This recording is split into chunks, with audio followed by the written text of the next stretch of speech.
وسهلا بكم في راديو فرحة، والنهاردة هنتكلم عن تفاصيل زفاف المخرج أحمد ثروت ابن المطرب الكبير. احتفل المطرب محمد ثروت بزفاف نجله المخرج أحمد ثروت على لمى الشواربي لاعبة النادي الأهلي وكابتن منتخب مصر لكرة اليد، وسط حضور أسرتي العروسين والأصدقاء المقربين. وعقد القران الشيخ أسامة قاييل بإحدى فنادق الزمالك بالقاهرة.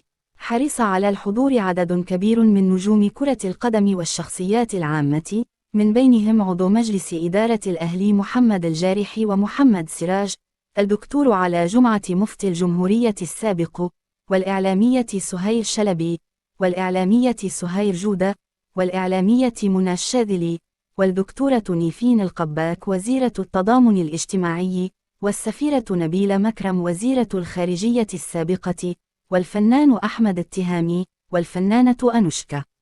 واحتفل المخرج أحمد ثروت ولمى الشواربي بخطوبتهما عام 2022، ليتعرض بعدها أحمد للإصابة بمرض مناعي نادر في فبراير الماضي يسمى متلازمة ميلر فيشر، وسافر للخارج لتلقي العلاج حتى شفي منه، وعاد لحياته الطبيعية مرة أخرى، ليقرر الاحتفال اليوم بزفافه.